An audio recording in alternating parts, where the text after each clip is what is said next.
Hello, how's everybody doing? Not starting just yet. I just wanted to get everything kind of prepped and set up. It's all day. That's true.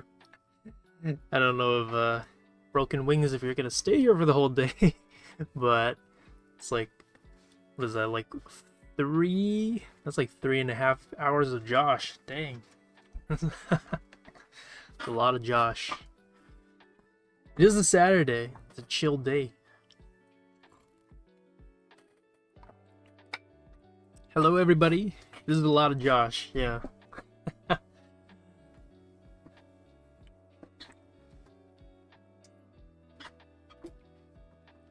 And it's Joanne. Wow, I haven't had Joanne be my mod in so long. Wow. I also feel like I haven't streamed in a long time too, because I think I was away, and then I think Jesse sub for me, and then it was me out of rotation, and so now I'm back. I think after about a year, like maybe like 2-3 weeks, I think. Yeah. Is because you're usually Sundays? Yeah. I saw this Pixel. I was working on this one. Yeah, this is I think I showed it one time during the members critique. What's crazy is that, like, here, let me see if I can. Can you believe this is what it started off looking like?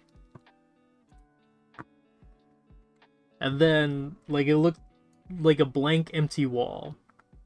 Here, let's see.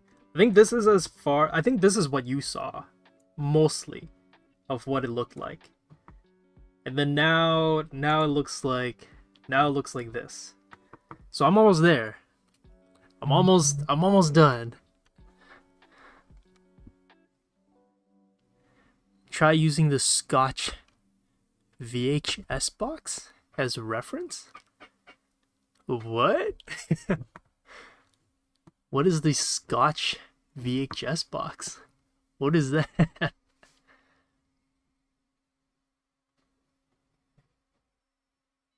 Oh, yeah, asked what I was working. Yeah, I showed off what I was currently working on. Yeah. So this is what I'm working on. I'm almost done. I'm not gonna paint the characters because should I paint the character? Maybe I'll paint the characters. I don't know, but I'm almost done. I'm just missing the I don't even know what these are called. You know, on the subway, those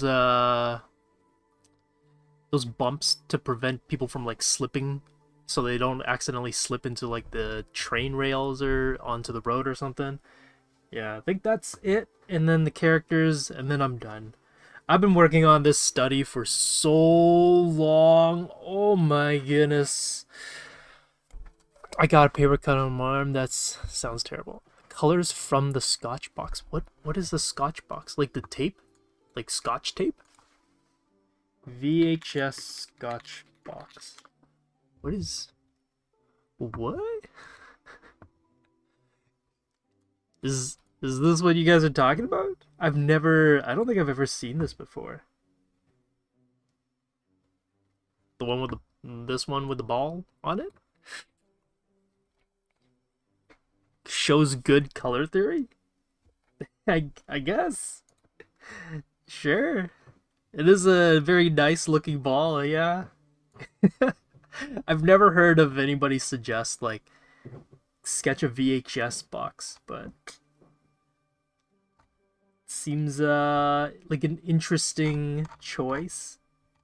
So retro. Oh my goodness. I don't think, when was this around? I don't think I was alive when this went up. This looks like, what is it, the 80s? Maybe late 80s? It's crazy.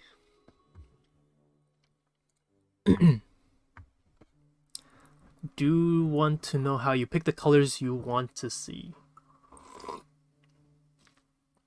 Love the art. If you're talking about the background, well, thank you. Yeah, I've been chipping away at this for a while. I know there's some things that are off. There's things I can, the perspective's off. I should have drawn the perspective first instead of just painting it, but well, whatever. It's come a long way. Look at that. Wow. Look at, it used to be, it looked like this, and then now I'm like chipping away at it. It's almost done. Pretty much done. Yeah. First videos you've ever caught? Dang, okay, well, congrats, I was gonna say Mako fish? Mako fish? I don't know. But glad you can make it live. Yeah, it's gonna be a good one. I'm gonna be polling. I'm gonna see, okay, engage with your audience.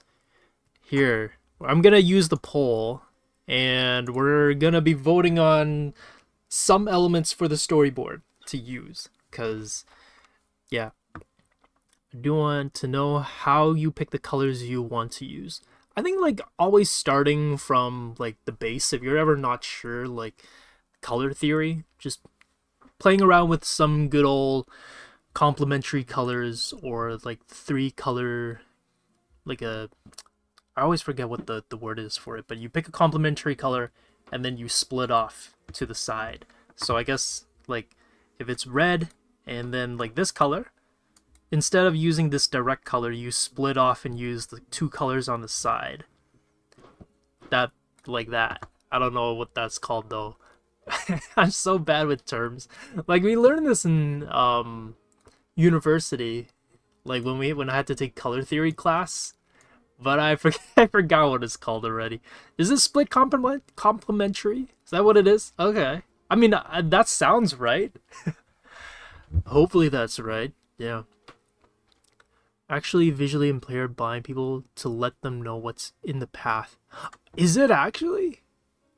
Oh, Joanne says that it's for visually impaired people. I did not know that. I thought it was just so that people don't slip when they're like waiting for the subway. Because like, I don't know, like when it gets rainy or snowy and people bring in the water, the floor sometimes gets wet, and like people might slip, and hopefully they don't slip onto the rails. But that kind of makes sense in a way. I never thought of it like that, but that's kind of neat. Yeah. Near the road. You noticed? Yeah, I noticed them in the subway and like for train stops, but I don't. Oh, you know what? Now that you mention it, it is there on sidewalks for like some local roads. So now that you say that, that makes sense. Yeah. Love this channel. Oh, thank you, Spider Lady. That's so kind of you. Had to borrow my dad's computer in order to catch this stream. That's how much. Wow, look at the dedication, Shadow Bean. Well, thank you. Kind of a Okay, yeah, I was thinking triad, but I was like, maybe like a split complementary. I feel like split sounds right. Yeah. How to get better at backgrounds in general. I have a hard time with it and trying to improve. Well, maybe I will say for sure, definitely don't start with something like this. This scene took me a long time to whittle down, but start off with like nature. I think nature backgrounds are good. Do some studies. I think like the Ghibli backgrounds are really good. So like Kiki's or Spirited Away, because they're very bright, a lot more vibrant colors. I think those would be a good one to start off with if you ever want to like just dip your toe in a background study, because they're very straightforward. They're very bright and colorful, easy to follow along with, whereas something more man-made like a train station might be a bit harder to do. What tablet do I use? I'm currently using a Wacom Cintiq. Yeah, I got it during the lockdown. My friend was like, hey, I'm selling mine, do you want it secondhand? And she was giving it to me for like half off, so I was like, yeah, why not? I don't have a screen tablet. I'll take yours. Needed to advance your art, or learning through online is the next best thing. The pros and cons to that, going in person versus learning online. I think there's a lot of things that you can gain from both. Yeah, like there's some good things, yeah. There's an art fight thread on our Discord if you're looking for teammates, people to attack. What? What the? You know, I've never joined an art fight, so that's interesting. Yeah. City skills are good for learning, mainly with perspective. That's true too. I think that's why I would say, like, if you're just starting with backgrounds, don't do any like man-made perspective heavy stuff and just do nature, because then you don't really have to worry too much about perspective. Like a big part of why this was also hard is because like this train station is because of the perspective of it. I constantly am like changing it and adjusting it in the beginning stages. So yeah, I know you animate on Krita, but have you ever animated in Flash CS6? No, I have not animated on Flash before. I know that it was very popular back in the good old days. And whatnot, but yeah. Does nature count if it's an abandoned place? Sure. I mean, like, you're still gonna have to paint a building, and that might be a little bit tricky, but yeah. You know what? I totally forgot to do the art challenge shout out. But you know, we're gonna start soon. But because I'm streaming 2 days in a row, so for you guys who don't know, I'm streaming 2 days in a row. We're gonna stream today, which I used to stream on Saturdays, but now I only stream on Sundays. But Jessie was busy, so I took her Saturday, and so now I'm streaming 2 days in a row. So you get a double feature essentially. And it's going to be a part of a 5-part series. So today is storyboarding, and then I was going to say next week, because I'm just so used to streaming weekly, but tomorrow is going to be the character design sheet. So we're going to be basically walking through the process of how to get an animation sequence kind of going, but we'll get into it a little bit later. But all that was just to say that I forgot about the art challenge. So maybe I'll feature a little bit more than usual tomorrow. This way, I guess it also gives people a little bit more time to submit something. If you guys want to submit stuff into the art challenge for this month, and this month was, what is this, summer, right? Summer clothing, I believe, was the prompt for this month's challenge. So yeah, and I'll take a look at them tomorrow, and I will shout them out tomorrow. Last week, Kevin took it back. Okay, so we're gonna get started soon, but yeah, hello everybody. Welcome to our stream. We're going to start our storyboarding soon, but as you guys know, we gotta do our little welcome and little intro, so we're gonna jump into that. So let me just pull up my screens, the things I need, so I can read off my notes properly. Okay. Cool. So hello everybody, welcome to our stream. If you don't know who we are Winged Canvas, a YouTube channel where we make art tutorial videos on tips, tricks, and drawing advice to better help our fellow art nerds in this art community of ours.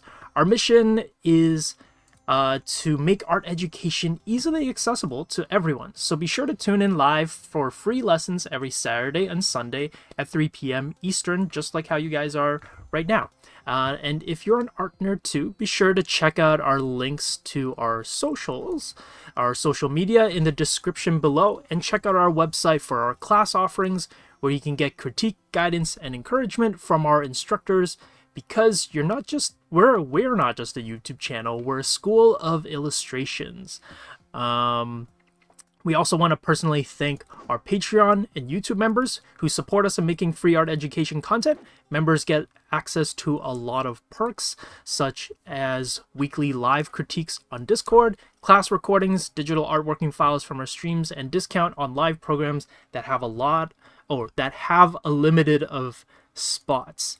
And if you guys don't know, currently we're doing live critiques. We rotate amongst all our instructors. So the upcoming one is by Faye. Faye is going to be doing one on this coming Friday. So if you guys want to catch her live critiques, she will be in call on our Discord for members only. And you can be any tier for in terms of like the members, and you will get live critiques. So if you guys want to get some critiques and feedback on your current art pieces, or maybe just some art advice on like past stuff, you can check out our Patreon because you'll get access to our members only channel. Yeah. So if you want to help support the channel or accelerate your learning, consider becoming a member. And we also have a sponsor for today's stream. So if you guys have attended some of my streams, you guys will know that XP Pen have been sponsoring our streams, and today they have something a little bit different for us. Our sponsor XP Pen is having a contest with the digital art tablet prize packs. Ooh, very nice. The theme is the Little Prince's journey. Draw his journey from planet to planet and all of the characters he meets along the way. You could win an XP Pen screen tablet, so hurry, there are only 2 more days to submit before it closes on June 24th. So go check it out now, and the links are in the description below. So thank you XP Pen for sponsoring our stream once again. We're really grateful for it. And yeah, check out the competition. It's only 2 days, so not a lot of time, but I thought to just pull up their website so you guys can take a look at what's going on. I believe if you click on the contest, if you go take a look at their contest page, this is what you'll see. Nice little website. And if you guys don't know what the Little Prince is, it's kind of like this French story, I believe. They also made a movie on it. It had some like really cool artwork. So yeah, and apparently they're doing a collab with XP Pen, and if you apply, you guys get some prizes. And so if you want to know what some of the prizes are, or even what some of the collab merch is, if you click on one of these, you'll get to see what the collaboration is. So they got a little bit of limit. It looks like they got a nice cute box art illustration for the XP Pen boxes, which is kind of neat. And then they're also giving away, or not giving away, but I think they sell, or part of the prize packs are the gloves, stickers, and all this kind of stuff. So pretty cool, very neat, looks really cool. So if you guys are curious about the competition, and I believe as well, if you scroll far enough down, you can actually see some of the submissions that are there already, and there's a good selection and variety of them. Some of them are more character focused, some of them are more painterly. So if you want some inspirations or some examples of what you can submit or what people have been submitting, you can take a look at the webpage. Yeah, cool, looks good. A good contest. Yeah, I'd never read the book, but I watched the movie, and the movie was interesting. I feel like I heard a lot about it, and I didn't really know what to expect. But then, like, the movie was, like, I think it had, like, stop motion, and then some of it was, like, 2D animated. So that was really cool. Seeing the movie break up into different styles of animation was really neat. Okay, so... Oh, hey, Koge, you're here! Yeah, I just saw you. Glad you can make it. There's so much to learn from the book. It's really good. Oh, okay. Yeah, I've never checked out the book before, but I don't know. Maybe I'll go borrow it from the library or something. So old school. I'm gonna go to the library and take it out. Okay, so this is not what we're doing. This is just something I had in the background while we're waiting for stream to start. But we're gonna start on our storyboard. Now, maybe give me a sec as I set up the file. I feel like we don't need it to be that big of a page. Let's go with 17. I feel like 11 by 17 is not bad. Feels like a decent page setup. Let's just quickly save this so I have doesn't crash on me. So far, Crit has been pretty good. It has not crashed on me just yet. So yeah, storyboard. Let's call this 06 22 24 storyboard stream. Okay. I mean, I can rename it afterwards, so it's all good. Okay, so for those of you who don't know, we are kind of going to be building off of the character we designed beforehand. So I'm actually going to I'm going to bring in our character.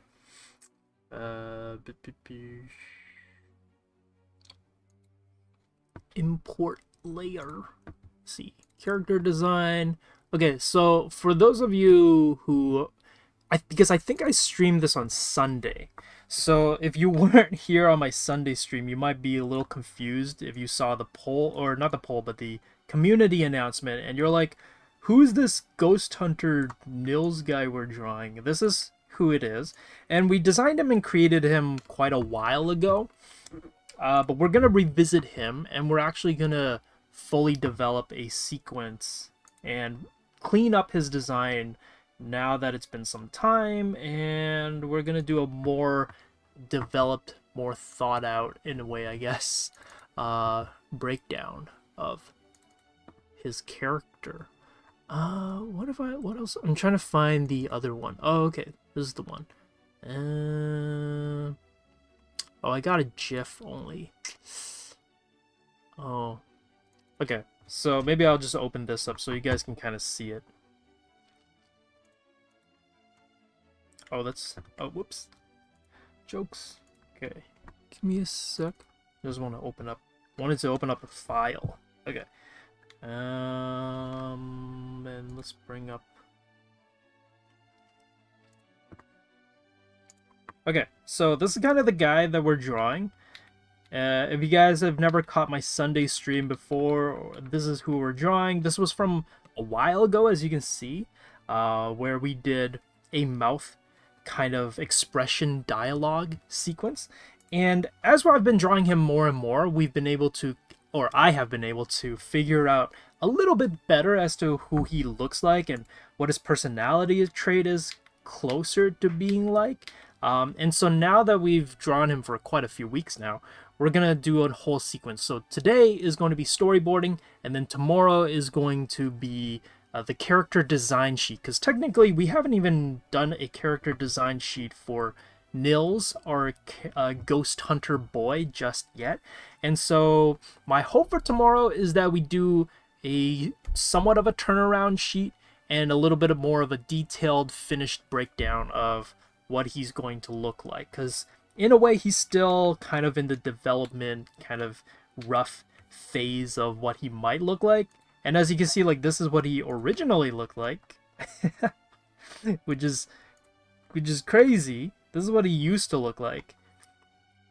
And then now, I guess for like while we're animating, this is what he looks like. So you can see he's a little bit inconsistent in how he looks, and the hairstyle has definitely changed over the past few weeks. I think originally he had a bit more of like that Green Day punk kind of vibe, because he's supposed to be from the 90s. So I think that's why he's supposed to have that more rock punk kind of style. And then as we cleaned him up, as I am starting to animate him, it's kind of hard to animate someone with such crazy detailed hair. So I think I pulled it back and kept the volume of it and how it poofs up a little bit in the swoosh, but yeah, kind of went back a little bit on the details, streamlined it a little bit more. So yeah,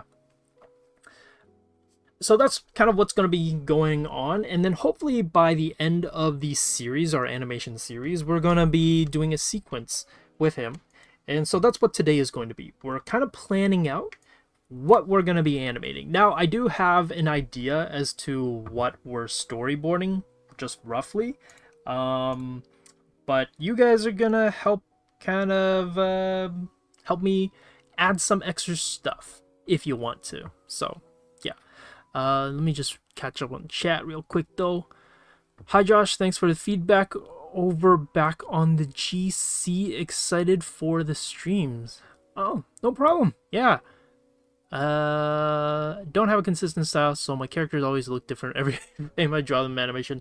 No, I totally get it. Yeah, that's why we gotta figure him out first. We gotta do the character design sheet. Yeah, welcome to animation. Prepare for streamline for ease. Yeah, exactly. Gotta Gotta do that. Yeah. Okay, so my plan, or maybe we should walk over how I like to do storyboards in general. Maybe take away this. Take away the timeline for now. I'm just gonna break down how I like to approach storyboarding and what I like to do. So let's see. Let me pick color. Yeah, that's pretty good. Okay, so for storyboarding,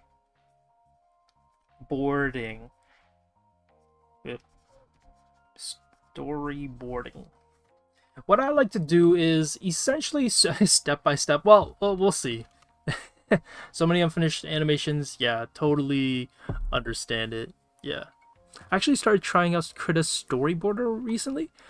Do they have a storyboarder? Oh, yeah, I didn't know that. I mean, I animate with Krita, but I didn't know they had a dedicated storyboarder. That's cool, though.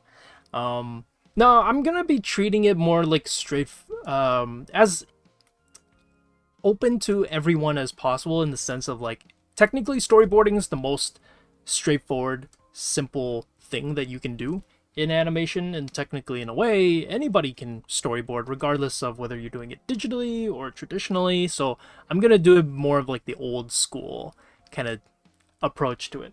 But storyboarding at its core is storytelling, right? So storytelling, and obviously there's different moments in the story that you can break down. There are the more story focused elements, and then there's the more I guess you could say event type. So this is the one that we're going to be focusing on, because story is going to be a little bit too, it's going to require a little bit too much time and maybe a little bit too much work, and we don't have enough time to do a full-on like story developing sequence, because that's a bit too much. So we're going to stick with event. And what I mean by event is that it's like, it can be action, it could be just a big moment, or like eventful, almost forgot how to spell eventful, like an eventful moment. So that's what we're trying to draw. Nothing big, because again, we only have so much time to animate something. So I'm only gonna try to animate a very short sequence.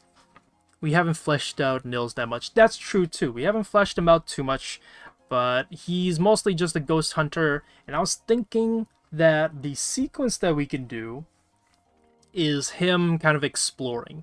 Maybe, I guess, like an Uncharted, Indiana Jones, Goonies type of approach to it. So storyboarding at its core is storytelling. And I mean, it makes sense. It has the word story in it. So this is kind of our focus. This is going to help guide us as we are approaching storyboarding and what to do. Because if we storyboard and we don't really have anything to work off of, then our animation is going to be kind of baseless, I guess. There's nothing really to stem from it. So we have to plan out what we want. And this is how I usually like to start off, is asking yourself, what do you want? Easiest thing to ask. What do you want in the sequence? So that's what we're going to be doing. Now, obviously, I can't give you guys complete reign as to what we're going to be animating, because I still have to make sure that it is still doable to a certain degree. But what do you want? Now, for me, my goal is, I want to show off that Nils is a ghost hunter, or he's like an explorer, adventurer kind of a person. So I want Nils. What do I want? I want Nils to be exploring. He's gonna be exploring. Maybe he's, I don't know, searching for something.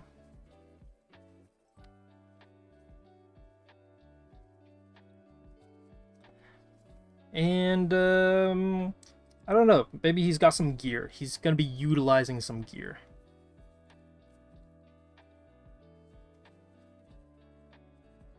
Who you gonna call Ghost Hunter? Yeah. I have not seen any of the new Ghostbusters movies. I heard they were not bad. Like, they're kind of fun. So, what do I want? So, these are kind of things that I want. Now, for you guys, is there anything you want me to add into the storyboard or into the sequence? It's going to be a very short sequence, mind you. We're not doing a full, like, 10 seconds or 10-second sequence. It's got to be, like, manageable. I got to be able to pull this off in, like, the, you know, in 2 weeks, I believe. I'm giving ourselves 2 weeks to do this. So, don't give me anything, like, crazy. Because we don't have too much time. But if anybody has any suggestions of, like, something, you feel free to add it in. I'll try to keep an eye on it on the chat. But yeah, okay, so what do we want? This is like how I like to start off, and then the second one is the moment-to-moment aspects of it. What is what is gonna happen? So what is going to happen in this sequence? So this is kind of like our parameters. Number one, gotta do the whole teacher's thing. These are kind of like our parameters. It gives us a rough guideline and a little bit of a boundaries, I guess, in a sense of like what we're aiming for and what we're trying to do. And then two is using the parameters to give us something to do, aka like 4 hours. You know what, honestly, I might clean it up on my own time, but yeah, roughly about 4 hours to, I think, do a cleanup or block in, and then slight rough. I just mixed up slight and rough together, but a slight rough cleanup. Okay, so let's see. He needs a flashlight that flickers just to make Josh's life. Kevin. I don't know if I want to do flickering, but you know what? I did originally. I had in mind that he's holding like a lantern and he's walking in, I don't know, some kind of Indiana Jones type of cave looking for something. Also, do you guys prefer, here, let's I'm gonna try this out, the poll, right? Let's see. Oh, is it yes or no? Oh, you can add options. Oh, that's interesting. Okay, I'm playing around with the poll. Okay, it's only a yes or no. I can't like change it, or is it okay? Here, we'll do. Okay, I want to know if people prefer a cave or haunted house. Let's say haunted hallway. Okay, I don't know how this will work. I threw it in there. Okay, ignore the yes or no, because it's I don't know how to take it out. Haunted house for sure. Okay, wait, also, how does this work? Do I just leave it up there? Oh, look at it. We got 13, we got a few votes. Haunted house is winning, but you know what? Some people are voting cave. Okay, when I say cave, I'm talking like an Indiana Jones type of cave. So slightly like dingy and a little bit worn out and disgusting. You know, it could be like a sewage type of cave. I don't know. Things are dripping off. Maybe it could be weird. So you know, you never know. You have to end it at some point. It's a tough decision. I also don't know how long to keep it open for. Okay, it seems like I'm gonna end it in 3, 2, 1. Okay. Did it end it? Okay, so it seems like yes, someone voted yes. Who put their vote in the yes? They're just like, yes. I want all of it. Okay, so it seems like haunted hallway is the go-to. Okay. What is going to happen in this sequence? So I guess this kind of states it, where we're gonna have it in a haunted hallway. Haunted hallway is what we're gonna have. 9% yes. Someone did a bit of tomfoolery. Yeah, I know. Someone's very funny. At least there wasn't any no's. Yeah, that's true too. Yeah, this is one way to look at it. Maybe abandoned sawmill. Oh, I like that. Abandoned. Okay, I guess you know what, that hones in a bit more. Abandoned sawmill. Does anybody? Okay, here, chat. You can feel free to throw in any kind of like suggestions for where exactly it is. So someone said haunted sawmill. I like that. That's kind of giving me Resident Evil vibes, kind of thing. A zoo? Okay, it seems like it's just Jenny get thrown out. Is it Genny or Jenny? I'm assuming it's Genny, but I don't know. Genny, Jenny. Zoo seems cool. Abandoned zoo. I don't even know how we're gonna draw this abandoned zoo. That like Genai. Is it Genai? It's funny because I'm drawing an abandoned zoo. Okay. Haunted 7-Eleven. Oh, haunted 7-Eleven. I like that. 7-Eleven.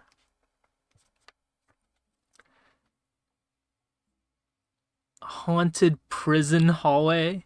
You know what? Prison. Yeah, that didn't help it. I know, right? It's like Gen. Is it still Gen or Gen? Get creative. That's jokes. You know, prison hallways, I feel like would be manageable. Prison hallway.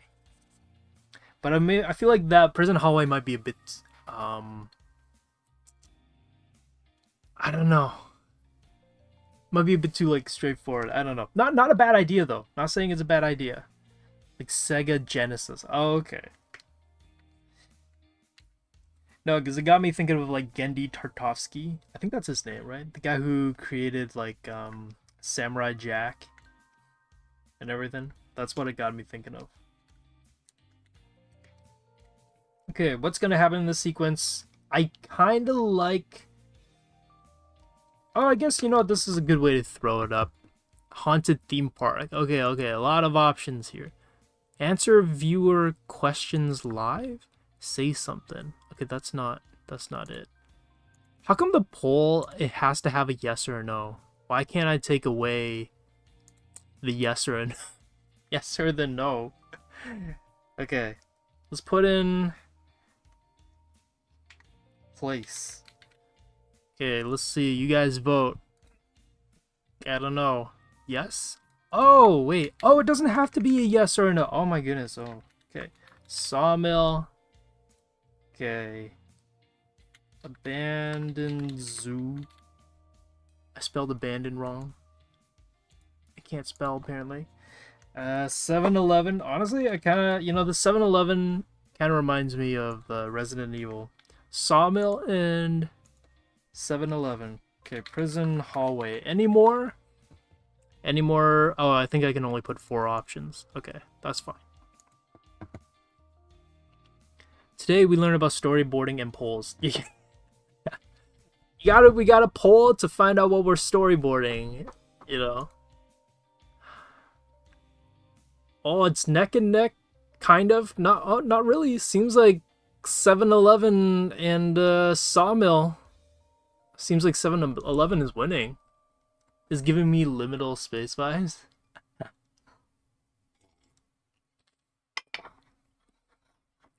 Oh, yes, true. Well, I guess, okay, I think it's good to end the poll, probably. Is it 7-Eleven? I think 7-Eleven's winning. I don't know if people got a chance to put it in, but I'm gonna call it. It looks like 7-Eleven won.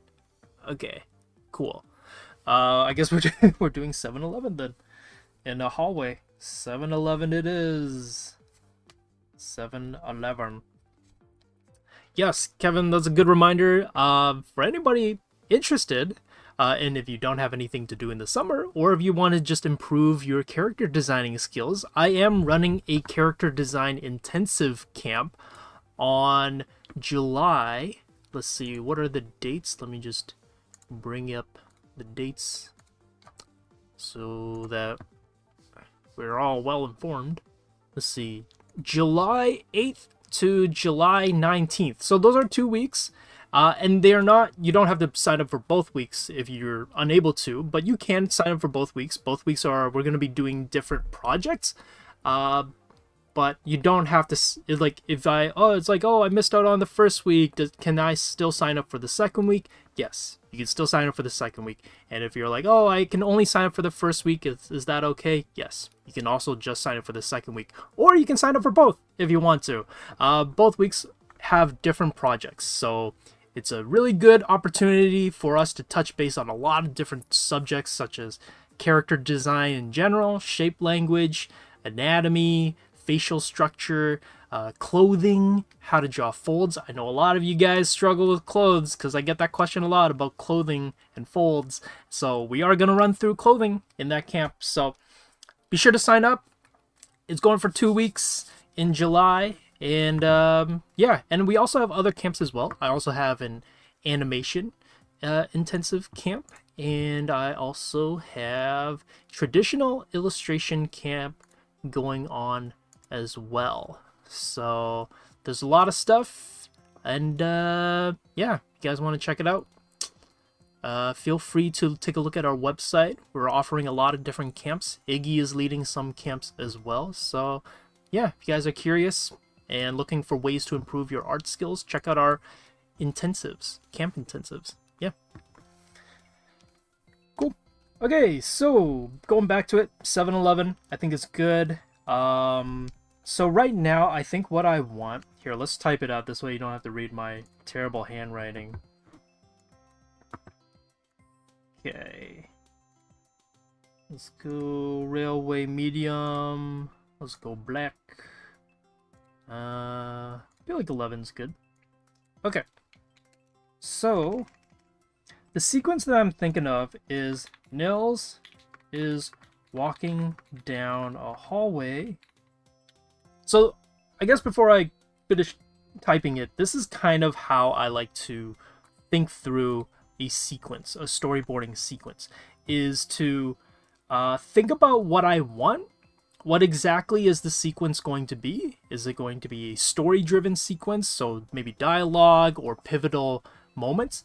Or is it going to be kind of like more event-focused, so like action, or just like this neat little sequence that doesn't really build up or build off of anything, but it's kind of like a neat little action or moment for our character. And so what we're doing right now is a event type of sequence, nothing story driven, there's no dialogue or anything like that. And then the next thing is I want to ask, okay, well, what do I want to have in this sequence? What are we doing? And so I wanted some exploration. Maybe Nils is searching for something and he's utilizing his gears to, I guess, hunt for ghosts at this point. And so now we're in our second stage, which is what is going to happen in this sequence, and we figured out where what we're doing and like where we're doing it. And so now I like to personally script out what is going to happen in this sequence. So I'm going to type out essentially kind of like a script just so that I have something concrete to work off of. So yeah, Nils is walking down the hallway. I was going to say lantern, actually. So with a lantern to help guide his way, he is exploring the haunted halls of an abandoned 7-Eleven. Oops, 7-Eleven. I did see somewhere in chat that someone said that they want a ghost to scare him. I do want that. Originally, before we started stream, I was going to say like a bat would fly across his face, but I feel like a ghost would be better. You know, you can emphasize and highlight specific things and easily hide things you don't want to draw. That, I feel like that could work. Yeah, could do that. Let me just see how much space this takes up. Okay, that's a decent amount of space. So Nils is walking down a hallway with a lantern to help guide his way. He is exploring the haunted halls of an abandoned 7-Eleven. And then I'm gonna say that as he peeks over the corner, or peeks around the corner, not over the corner, around the corner, a ghost pops out and scares him. Maybe like as he peeks around the corner, he sees nothing. He sees nothing. He sees nothing. I'm gonna put this on another line. Nils is walking down a hallway with a lantern to help guide his way. He is exploring the haunted halls of an abandoned 7-Eleven. As he peeks around the corner, he sees nothing. And I'm gonna say it cuts to a shot of maybe the convenience store. Cuts to a shot of the convenience store shelves. Say that. Store shelves. And then when suddenly a ghost pops up. Ghost pops out and scares him. So we cut back to Nils and the ghost scares him. I am afraid of no ghost. Yeah. Can the ghost be a haunted big gulped slushy? Oh my goodness. I guess that's something. Yeah, you guys can suggest what type of ghost you want. I was thinking just like the usual Slimer from like, you know, since we brought up Ghostbusters, I was just thinking like good old green Slimer type of character. But, you know, if you guys have any suggestions for what he sees or what he's scared by, feel free to put them in the chat. Yeah.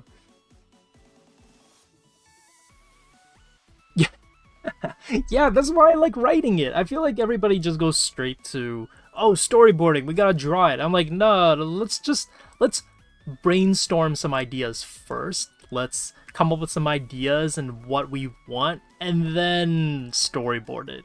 You know, yeah, it makes changes so much easier. And when suddenly a ghost pops out and scares him, a poltergeist. I feel like I don't know if we want anything like super scary. What's a poltergeist? Poltergeist. I just know poltergeist from like the movie. Oh, is this something that like comes out of like a TV? I don't know if we want something that scary.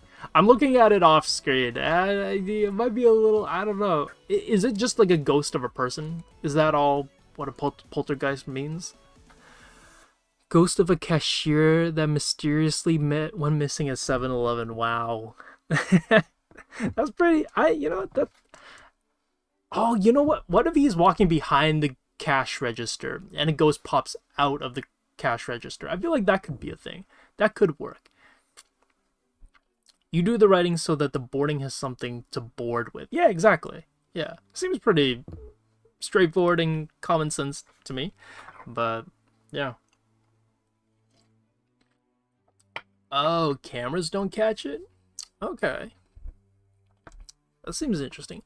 Potentially involve a lot of animation, lots of stuff flying around. Yeah, we're gonna try to keep it as simple as we can. Also, is this how we want to end it? He gets scared by the ghost and something's got to happen. We need kind of like a closing moment. Maybe the ghost flies away. I don't know. We're trying to keep it manageable and doable. So maybe the ghost comes in, scares him, cries. I don't want to draw Nils crying. I don't know. We'll see. I feel like the ending. Trying to figure out what happens at the end. Feels like the type to be frightened. No, but I mean, like, you can still be like caught off guard or like, you know, punching the ghost. Oh, wow, okay, I like that. Punching the ghost. Suddenly a ghost pops out and scares him, and then it's like that those videos where the kids hide and then they scare their dad, and dad like punches like the kid who scares them. I like that. It scares him, and as a reflex, Nils punches the ghost. Although, I mean, like, can you punch a ghost? No, but, you know, we're gonna say that Nils has an exception. He's got Ichigo level of abilities to interact. He pulls out his Zanbaku. Yeah, exactly. He's got Ichigo level of abilities, of powers. Okay, so I think this is a pretty good go at it. I'm just gonna make this a little bit bigger. This is our script, basically, for now. I know this is really messy, but imagine this was like a whiteboard and we were in a room and we're just jotting down ideas. We are brainstorming things. Like Josh likes kids getting punched. No, I mean, like, haven't you guys ever seen those videos or like where like they scare somebody and then instead of being like scared, the person's reaction is to punch whatever they get scared by? Yeah. Slips on a banana and gets knocked out. That's too much work. I gotta draw someone, you know, falling back. I like the punching the ghost. I like that. We'll end it there, kind of thing. Okay, so I guess now that we figured out roughly what we're gonna do, it's time to storyboard it. Let's see. I'm going to maybe save this so that I can just have it on my screen on the side, so I can have it as a reference. What do we call this? Let's call this notes. I'll call it scripts. Script. Okay. Cool. Want it on the side so it's easier to spot, and I can like refer back to. Hey, cool, nice.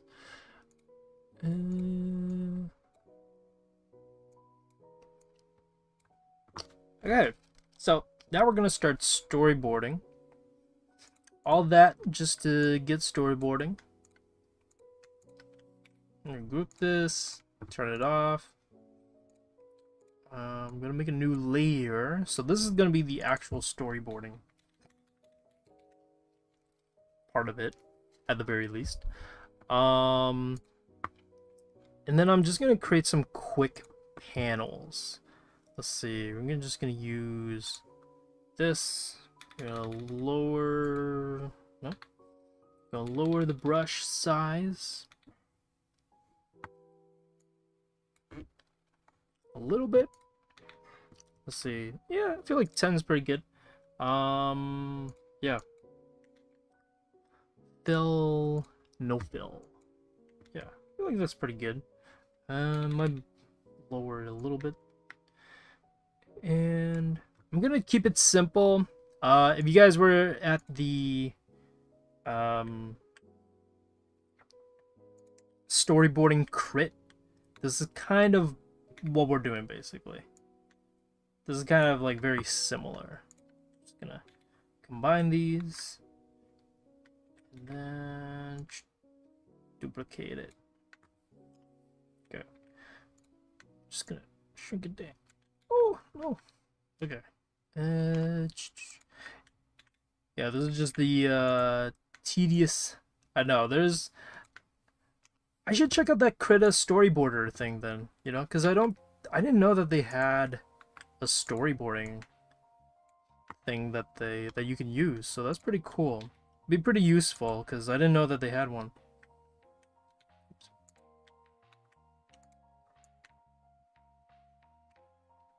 We'll do it like this. We'll just do 3 of them. And then I'm gonna give myself some space so that I can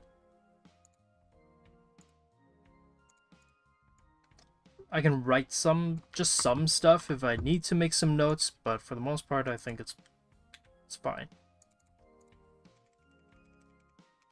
Alright, cool. Twist, the ghost was a kid just pulling a prank. Like Scooby-Doo kind of vibes? Yeah, maybe.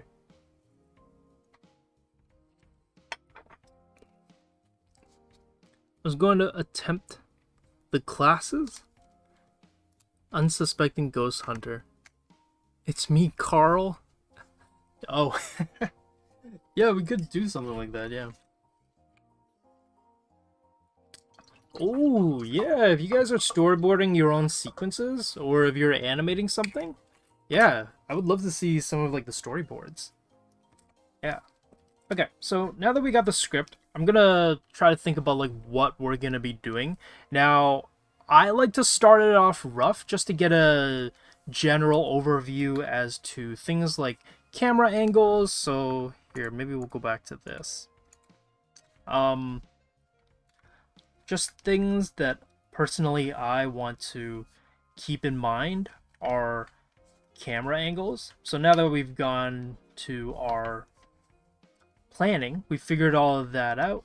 The next thing is, or maybe a couple of things to keep in mind. We'll call it that. Things to keep in mind. To keep in mind. So that would be like camera, the room, and things like the what?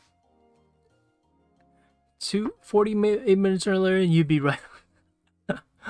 How much did I miss? This is my first live stream in here. Oh, nice. Welcome, Garlic Noodles. Glad you're able to join us. Yeah, we're just planning out a sequence right now, and we're about a storyboard, so you didn't miss too much. You kind of missed out on maybe some of the polls we did, where I asked chat of what they wanted to, include in the storyboard. So yeah, but we're just kind of, I'm mentioning things to keep in mind of when we're storyboarding. So camera, room. So camera is kind of like position of the camera. Is the camera moving? Is it following? Is anything going to happen? The room. So this is like thinking about the environment of what we're storyboarding. So in this case, it's the hall of 7-Eleven. So that's going to be our room. It means that we're probably going to have to draw things like some shelves and maybe like a cashier register. Because I like the idea of the ghost coming out of the cashier register and then maybe nails punching it as he walks past the cashier. I think that's like pretty good. Yeah. Okay, camera, room. I'm trying to think of like what else is there.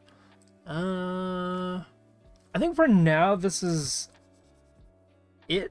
If I think of anything else as we're drawing it, then I'll add to it. Okay. So, see, I'm gonna pick another color so it's easier to draw, or you can kind of distinguish the two. Okay, so let's see. Nils is walking down the street. I just got Arthur suddenly playing. So before I start with any kind of like the proper characters or anything, I just want to figure out what the camera shots are going to be.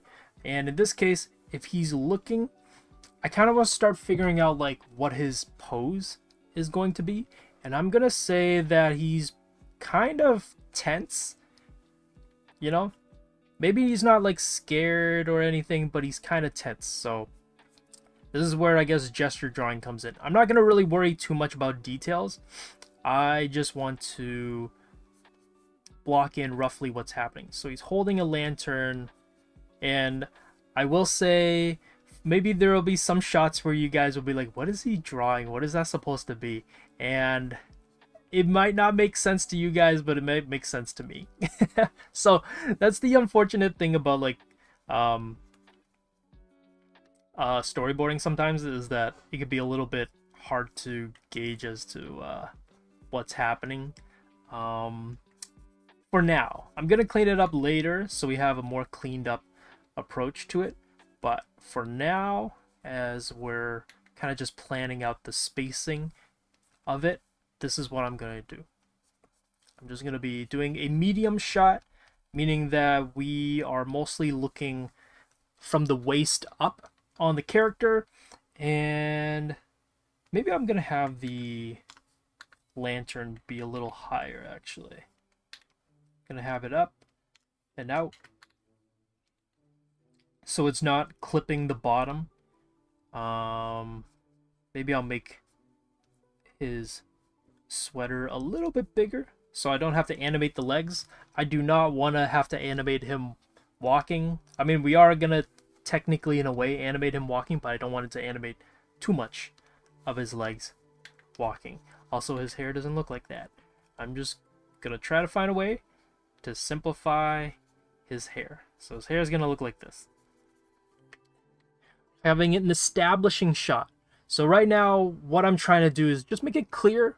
I know it's in the middle, might be a little bit more straightforward, but this way it's easy to tell, it's easy to follow him, and kind of just establish what is going to happen. So, yeah. Has a video you can watch later. Oh, nice. Jesse's got a camera composition video. That's awesome. Yeah. And the funny thing is, too, is that if you know about like composition in illustrating and painting, it's kind of easy to then bring that over into storyboarding and filming because it's still the same principles, even if you don't know all of the technical jargon. Things like um, tangents, giving your character enough space and room to breathe in the shot. Those are things that you can bring over from illustration and painting that is still very relevant in storyboarding. Yeah. Makes sense to the animator, but not the bystander, so animating would somehow make me look even crazier. Yeah, I would say that it's okay to have the storyboard be a little bit messy. If you are going to show it to some people, then you should at least make it distinguishable, especially if there are like multiple characters or if there's an environment. It should still be legible to people if you're showing it. Even if the drawing's not like super like refined or clean, it should still be somewhat readable. Okay. And obviously there's also different levels that you can finish a storyboard. Sometimes it can be really well drawn and it's really beat for beat, almost to a point where it's kind of like blocking animation where you're storyboarding all the key poses. But other times, if the storyboard sequence is more story driven and more dialogue driven, then you can for sure kind of just capture the important aspects and capture the important moments that are happening. You don't have to rely too much on the beat for beat actions and poses, especially if it's dialogue driven. Yeah. Oh yeah. Labeling also works. Yeah, I've seen people go like write A on the face and like B on another character. So if you're not like distinguishing them with clothing or hairstyles, labeling them is definitely a thing you can do. Yeah. So I definitely want to show Nils just walking. Right now he has his hand up, and the camera's just gonna be following him. I don't want to do too much. And then he's walking on the halls of 7-Eleven. Kevin, Joanna, do we have 7-Elevens? I feel like we don't. Do we? Like, I know we had Max. I don't know if Max is still around. But we do? I mean, like, Max, I know we did. But 7-Eleven, I'm like, I don't think we in Canada have. We do? Wait, we do? Wait, where? Is it downtown? Or is it in like the off-skirt areas of the off areas of Canada? That's where it is. It's in the places that no one would ever go to.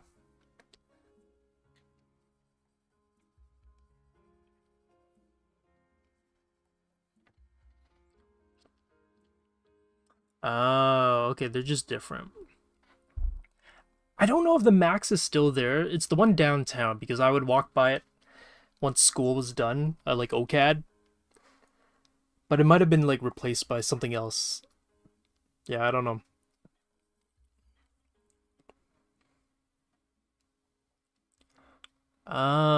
Okay. Like Circle K, I know for sure. Yeah. But I wasn't too sure about like 7-Elevens. Okay. So right now, I just want to roughly. I'm not gonna do any crazy perspective. or anything. We're just having Nils walk by the shelves, so nothing too crazy in terms of perspective. Just some simple perspective grids to give a rough idea as to um, what it is that he's walking around. This obviously is not environmental design. We're just roughly gauging what's going on.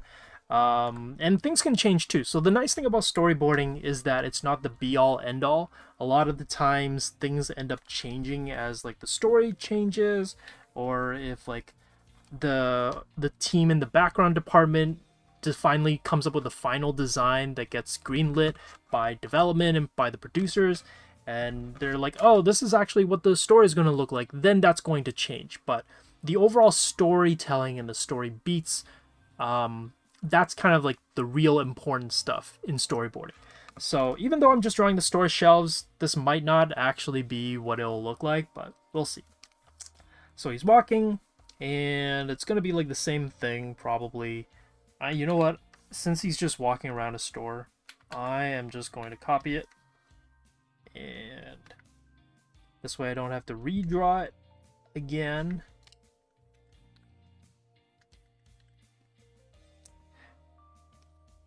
I'm just going to erase the head. I'm going to erase like some stuff, but not too much. And I'm going to move the lantern over. I know it's gonna be real messy, but this way I don't have to redraw too much, and I can kind of just focus more on the storytelling. Sometimes it also helps to show the angle that the head is turning in by just drawing a plus sign. So instead of drawing the entire like head and like facial features, because you don't have to, you can just draw a plus sign so it's clear as to what angle or direction the head is turning in.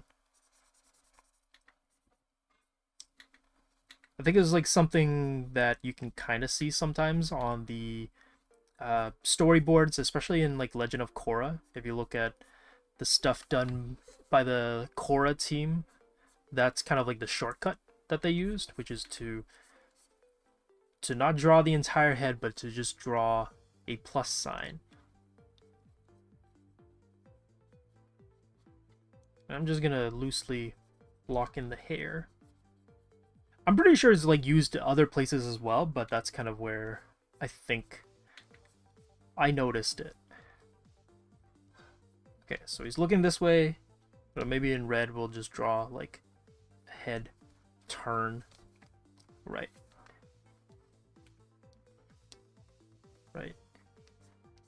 Head turns. Okay. Oh my goodness, wait.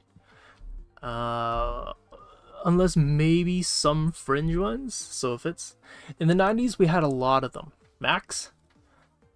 Oh wait, did I say he's Canadian? Did we say he was Canadian?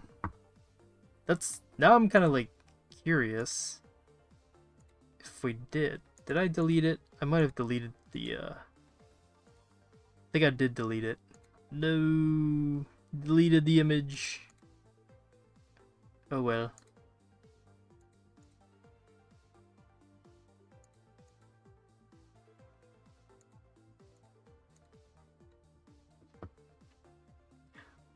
Oh, like his background is like European, but he's okay. So he's living in Canada. Okay, so I guess we gotta change it because we don't have 7-Elevens in Canada, but we have we have Max. I guess it doesn't really make that big of a deal. It's not the like we won't be able to see like the name or anything. So I guess it doesn't. It's not that big of a deal. Yeah. Turns. You know what? I guess at this part, as he's walking, what do I want? Okay, I want to. Okay, he's punching. Okay, so we're gonna have one, and then I think what I'm gonna do is I'm just gonna flip it. So we're just gonna keep it simple. Whoops.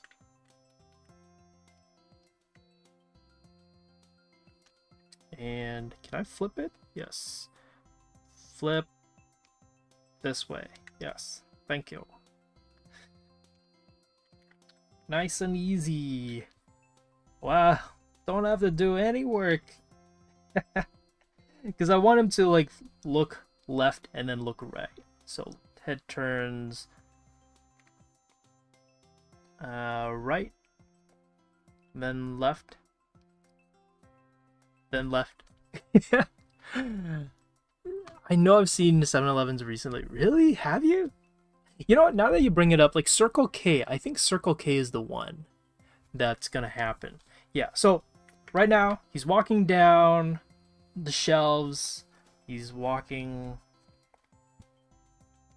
down shelves. I'm gonna say cautiously.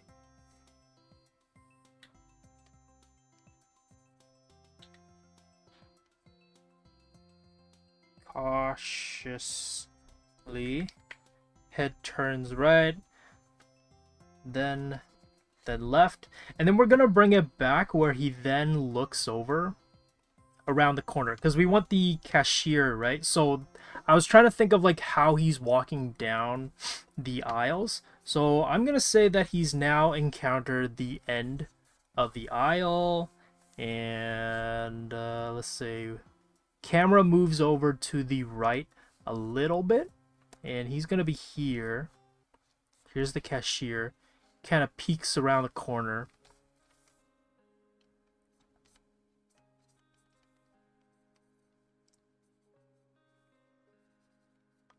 Is the cashier gonna be like here? I'm realizing like, man, what do cashiers look like?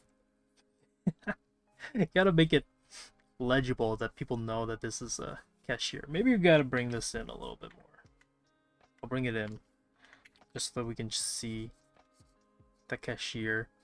Also, what do cashiers look like in the 90s? That's the real question.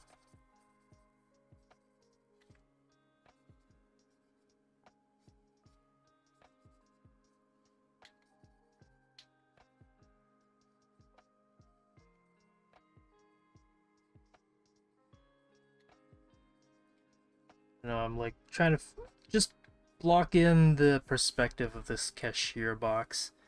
I realize I don't know what cashiers look like. Okay, I like off the memory of my childhood. This is what they look like. They had the little thingy so you can see how much you need to pay. You know, you got the input thing and whatnot. Actually, you know what? I actually think it would be the other side now that I think about it. If he's walking down the shelves, the cashier would be the other way. Be this. Be on this side.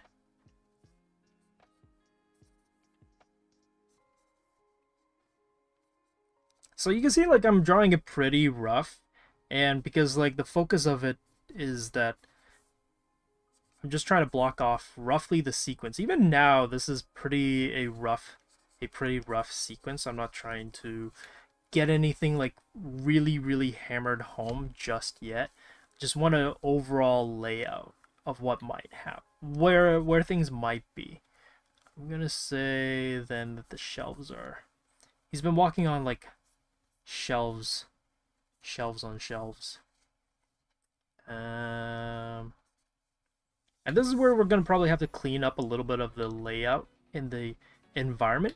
So this is actually a really neat thing, is that there are actually layout jobs in animation. So storyboarding is one thing, and then there's actually something called layout, and the job of those people are to figure out how well, as the name implies, the layout of the environment. So if it's like a cashier or like if it's a convenience store room like how it is here, you would have to, the layout artist's job is to almost do a bit of like a map breakdown or a bird's eye view look as to what the cashier room would look like. So it'd be something like this, maybe. It's like, here's our character Nils, and we're gonna be like, oh, he walks here. This is where the shelves end. This is the cashier.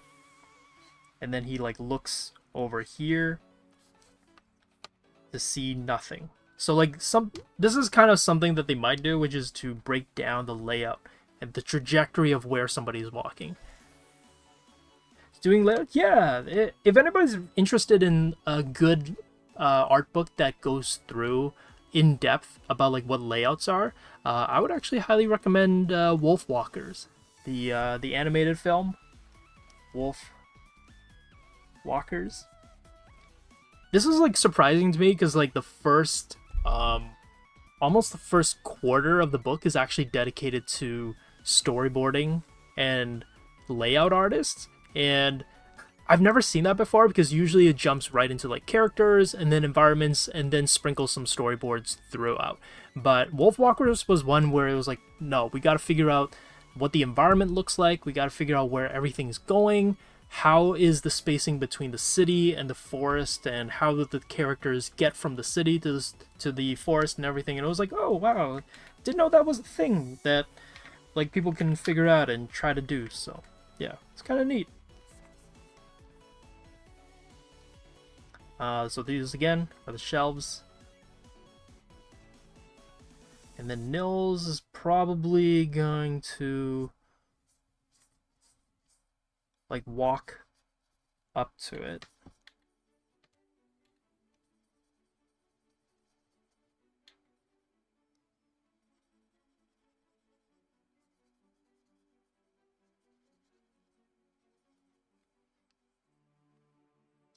And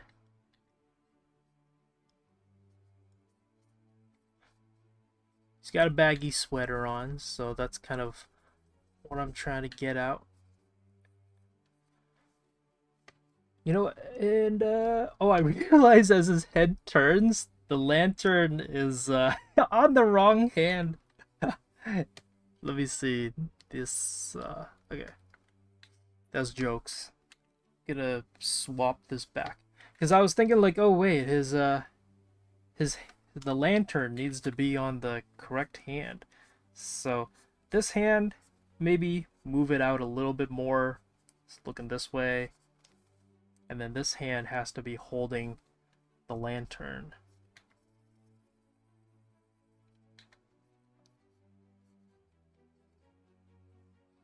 And I'm actually gonna arch his body a little bit more. I know this looks really, really like messy, but I'd rather plan out and kind of fill out and walk through in my head as to like what is happening before we get into like the cleanup and the refinement of it. Yeah.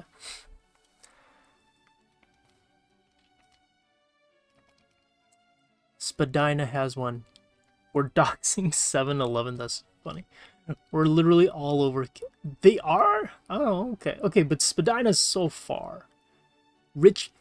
Kevin, you're just laying out all the downtown ones. Nobody here has the time to go downtown to just check out 7-Eleven.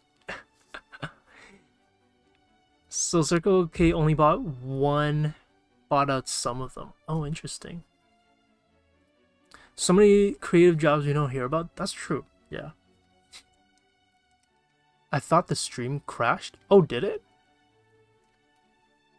See, never happened. Now what? Field trip to 7-Eleven. Yeah. Let's do a company field trip. That's the next outing we go to. Is to 7-Eleven. You know what? I think he's gonna just hold the lantern. The lantern's gonna be like put down over there so you don't see it. Yeah, so he's kind of just standing there, watching the corner. He's waiting around the corner. Also, you can see how messy my writing is. So this is what we have so far. I would say it's like it's not too bad. It's a very straightforward rundown of like storyboarding. Obviously, like how in depth you want to go into it will be up to you, but this is like a way to do it for sure. Yeah.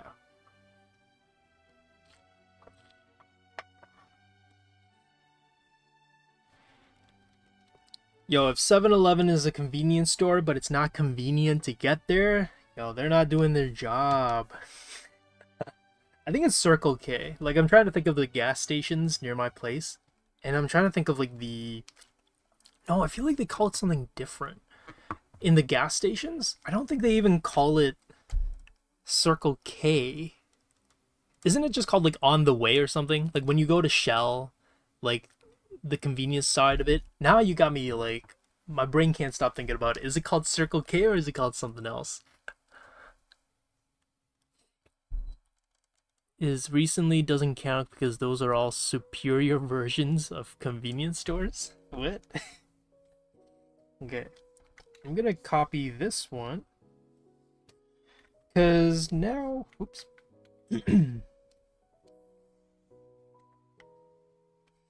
Now I'm gonna draw him peeking over. So you can kind of see that it's very like story beat for beat. Sometimes you can kind of just replicate things, and it doesn't have to be super like refined or cleaned up at this stage. Obviously, I think kind of like what someone brought up before. It's like, oh, I draw really messy. Is that okay? I think it's okay, like if only you need to see it. But obviously, if someone else needs to take a look at it, it's probably a better idea to have a cleaned up and legible storyboard. So right now, if this is what it looks like, I would not show this to like a client, or if you're working with a studio and they're like, hey, can we check out your storyboards? Like, what do they look like right now? I would probably not send them this, just because this is way too messy and it's way too illegible. It's not quite legible as to like what is happening.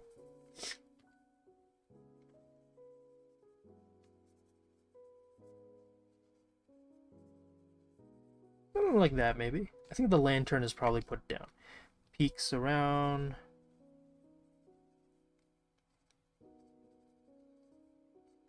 Corner. Okay. It's called Subway. Oh. That's so jokes. Inconvenient convenience store, exactly. Exactly, Vin. That's exactly what it is. Can't call yourself a convenience store. On the Way is common in gas station. Okay, so I was right. It is called On the Way. Dang. Bucci's gas station? If you know, you know. What? Is that an American gas station? Rough storyboards do be rough. Exactly. The name of the game, you know. Rough storyboards. Okay, looks around the corner, and then we're gonna change the camera where someone's brought up a cat, so I think what I'm gonna do is the shot is going to be let's see, I think we're gonna have a high camera maybe something like that, and then this is like this is where you get the milk and the drinks and stuff, right? So you got the shelf over there. Maybe this is like another shelf. Let's put one over. This is like a really tight convenience store. I realize, like, man, there's not a lot of walking space, you know. But this is where they get the milk and the drinks. Peeks over, and then he sees a bag. Over here. There's like, this seems like already an ambitious sequence over here. This is a chip bag. Sees a chip. This is a really big chip bag too, now I'm thinking about it. Which is a Bucky's. Oh, that one. You know, I've seen videos of that. Bucky's. Yeah, dude, that thing is insane. I was like, what the giant gas station, and then they have like pretty much, it's like a giant mall inside. It's crazy how Bucky's just has like a reputation of being so over the top that they just have like merchandise and everything. That's crazy. Chip bags. You know, this is a party family size chip bag. Gonna say, or what's big enough? Okay, so my thought is like there's something in the ground in the middle, and there is a cat, inside of the bag. Maybe he sees like this side. So he sees like the back end of the bag, but he can't see what's on the other side. There's some like noise happening. There's like chip bag in the middle.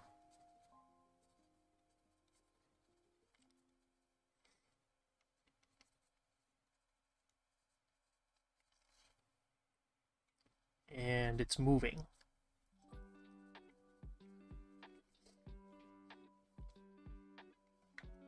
Okay.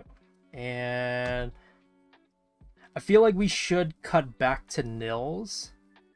We cut back to nils.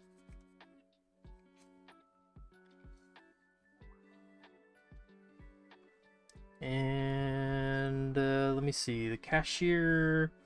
Okay, we'll include the wall here. And the cashier is like here.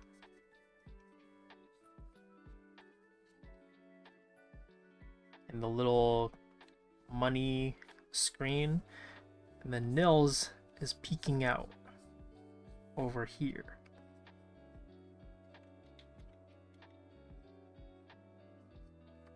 Oh.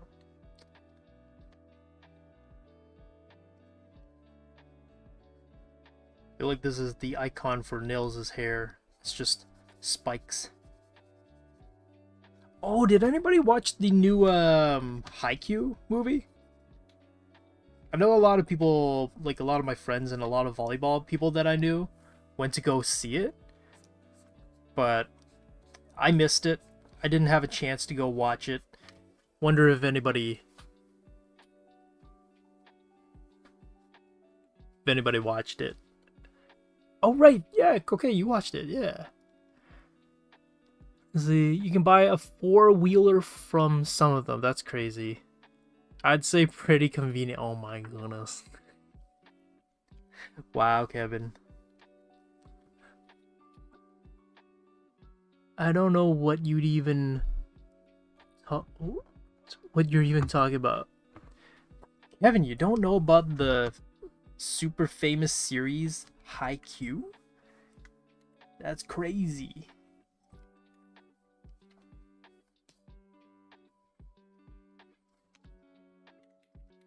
Okay, maybe this can just be way bigger. Oops. Have it be like here. Or like Kuroko's basketball. Kevin's just like, huh? What? Yeah. Hey, you know, Pokemon is, at least I know what Pokemon is. You know, like, at least I can say I know of Pokemon, you know.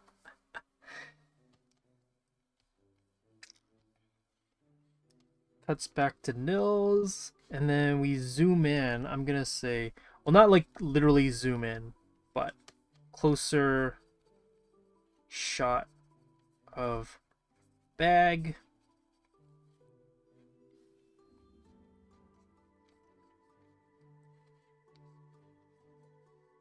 Maybe not that close. That's a little bit too close. A little bit too close.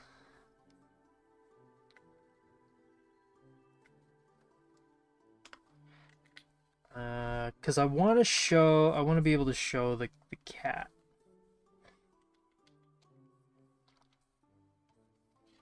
Maybe it's not like, I don't think that's the perspective would be like that.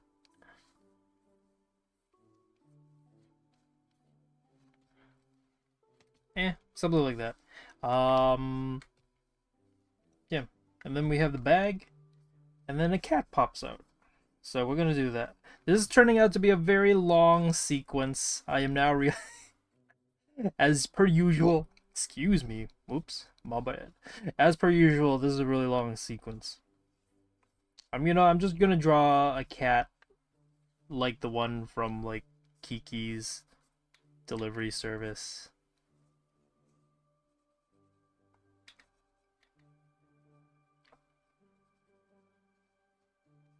Yes, it's a very, very rough looking cat. I know. But we are just blocking it in, so as a reminder, it's just rough. I think probably we'll clean it up. Like, if I don't finish it today, I'll do the cleanup afterwards so that we have something to... so you guys can see where we're heading in and the progress that we're making.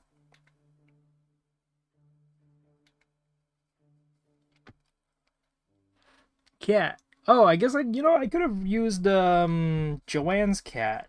Is that a cat? I don't know. Your profile picture as like a guide. I realized could have been what I used for inspiration.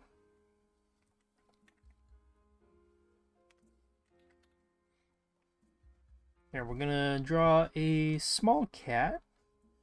Maybe something like this. You know, Wolverine type of cat, you know.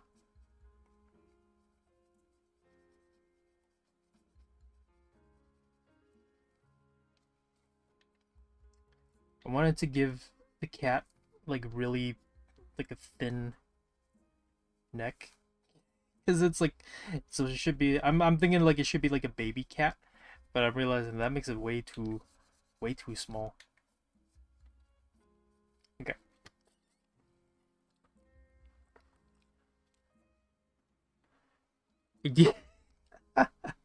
Where I forget I need to animate. Yeah, exactly. It's a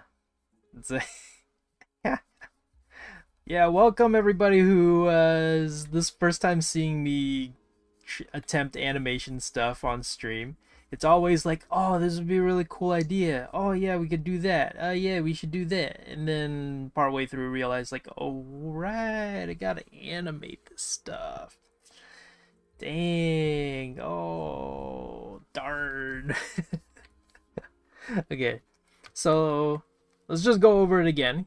Nils is walking down the shelves, hears something. I guess we can imply that. He hears something, he's checking out the shelves, gets up to the cashier area, I guess takes a little pause to kind of just wait, peeks around, sees the bag in an empty spot down the hall, and then we cut to Nils so that we can see that he's looking at it. We cut a little bit closer to the bag so it has a bit more of an emphasis and a focus to it, and then pops up and we see that it's actually a cat with the bag. So cat pops out of the bag. Out of the bag. Got to build some tension here. So we're building up tension. I guess this is kind of like a neat way to build up a sequence, which is you don't want to give the audience the result immediately. So you build up a tension, you build up an expectation, even if it's really obvious. You like, this is something that our storyboard / layout professor kind of talked with us about, especially as we're like coming to the end of the program, which is like, in order to build up a sequence, you need to almost fake out the audience. Even if it's really, really obvious, you need to at least have it so that it allows for just a gradual buildup of momentum. Because if you build up or set up an expectation and then all of a sudden you give the answer right away, it's going to feel very unsatisfying to the audience as they're witnessing it. So you need to build up an expectation and then have it be a fake out, so the audience goes like, oh wait, that's not what I was expecting, or oh, that's not what it was supposed to be, and then you reveal what it is. Because if he's walking around and then all of a sudden boom, ghost pops up like around here on this frame, then that's kind of unsatisfying. It cuts to kind of, in a way, like the punchline a little bit too soon. You need to have it like cook a little bit longer, you know. It feels weird for me to say cook because I know that it's now a term that everybody says, but I literally mean like in the literal sense of like, you gotta let the sequence kind of boil a little bit, you know. You gotta let it cook for a little. I feel so old saying it. Like, let the sequence cook. It's so weird, but yes, you gotta let the sequence cook out a little bit. Yeah. we don't want raw chicken. We want cooked chicken, or else we get salmonella. So you gotta let the sequence cook a little bit. Oh my goodness. Okay. So we're going back to it. And I think what we're gonna do is I'm gonna cut back to this sequence, this shot over here. So I'm gonna copy it. Oh, yes. Copy it. We're gonna bring it. Oops. Gonna bring it down here. Can probably zoom in a little bit on the cashier because now this is like a more intimate, not intimate, but we're getting close up of the moment maybe. Actually, you know what? Scratch that. We're not gonna do that. We're actually gonna zoom out because this is, oops, which one is it?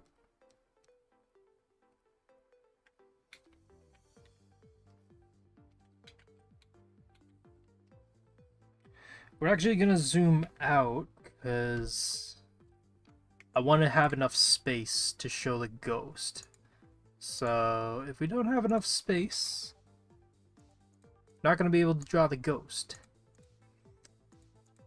I don't know if anybody's like a fan of like horror films or scary movies, but if you ever watched moments where the camera zooms out and there's like a huge empty space behind the main character, it's actually very obvious and it's kind of setting up like, oh, something might pop up. And whether something pops up or not, it's a really good way to build up tension and maybe even fake out the audience where it's like, oh, is something gonna come out? Oh, is something gonna like attack the person behind them and only we can see but the other person doesn't know about? Leaving an empty space behind the character implies that something might happen, and it's a good way to build up this like tension for the viewer. So that's what I'm gonna do here. Originally I was like, oh yeah, I'm gonna zoom out, but I was like, oh wait, we need to draw the ghost and we need to build up a tension, a moment of tensity for the viewer. So we're actually gonna zoom out. Oops. Yeah. Okay. So this is the cashier register area. This is like challenging my memory of like, do I know what cashiers look like? Like you go to Walmart so frequently, but like I'm not asked to memorize what the cashier desk is supposed to look like. I'm like, wait, I don't actually realize what a cashier desk looks like. Also, it's like, it has to be like the old school cashier too. So part of me is like, I feel like it looks a little different. I feel like it looks a little bit different from how we know of it now, but I'm not sure. Here's a little cubby for like where the cashier needs to stand. That's like my guess. And then there's like the tray where they like put stuff on, so you can go pick up your food. Man, honestly, we could spend so long on this series where it's like we can develop the cashier stand, we can develop the environment, we can do like a layout planning. There's so much that we could do with this, but we don't got the full time, but that's okay. Exactly, yes, reference. Oh, did somebody ask where we're from? My eyes constantly focus on that one corner. Yeah. We're in online school based in Canada. We make free videos. Oh, yeah. Yep. That's who we are. And we are almost done the stream. We have about like 30 minutes left. But again, want to just give out a shout out to our camps and our intensives right now. So we did mention it a little bit beforehand, but just for in case you guys missed it, because I know some of you guys kind of hop in afterwards, we are having summer intensives, and they are going to be starting in July, because that is, well, when summer is. But, you know, if you guys didn't know, we here at Wing Canvas, we run summer intensives. I'm in charge of the traditional illustration camp and the character design camp and the animation camp. And the first one that's coming up is character design. So if you ever been wanting to improve your character designs and you've been wanting to understand like facial anatomy, character shapes, and how to design just better and more effective characters, then maybe the character design camp is for you. And maybe that's what you've needed to build up your drawing skills. So definitely check out the camp. Signups are still open and there's still a lot of spaces left. So if you guys are curious about the character design camp or animation camp or the digital or not digital, traditional illustration camp, definitely go check those out. And I believe our mods are you guys, did anybody put the links in? Did somebody put it? Not too sure. Tomorrow is part 2. Yes. Yeah, so right now, I realized I never went over what it is that this animation series is for. So right now, this is part 1 of a 5-parter. I realized I mentioned it in the beginning of the stream, but I forgot to mention it afterwards.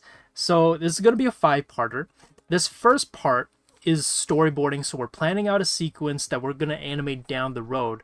But essentially this series is going to walk through what it's kind of like to develop an animation sequence. And we're going to give ourselves, or give me, I guess, the most time to flesh out an animation sequence, because usually, you get 2 hours, I can only do so much with it, but this time we're going to work with reoccurring characters, kind of plan things out, give enough time to figure what's needed in the sequence. So part 1 is storyboarding, and then part 2, which is tomorrow, is going to be the character design sheet. So that's why I brought up our character Nils right here.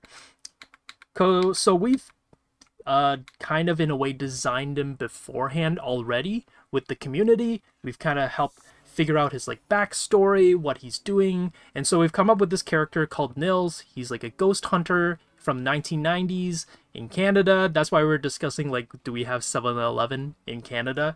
If in case you were like, why are we talking about convenience stores and whether we have 7-Elevens in Canada? That's why. So we're doing the storyboard, then the character design sheet tomorrow, and then the week after that, I believe it's expressions. So we're gonna figure out what Nils looks like at different angles for the face and how he expresses himself as a character. So character expressions isn't just drawing these fun expressions, but it's a good way to figure out and discover who your character is and their personality. And then the 4th week is going to be the block-in animation, and then the 5th week is going to be cleanup, and hopefully we can kind of block out and do a rough animation of this entire sequence. It's looking a little bit ambitious right now, so we'll see what we can knock out, and maybe if it's getting a little bit too ambitious, I'll probably work on it on my off time kind of thing. Yeah, because I would love to see this fully animated as well. Oh, Zeller. I mean, we kind of brought back Zellers too, in a way. Yeah. But actually, someone asked if I kind of didn't get a chance to check, but did anybody drop the sign up for classes for summer camps? I guess I can show it on the website right now, I guess. But if you go to our website, I believe, let me see.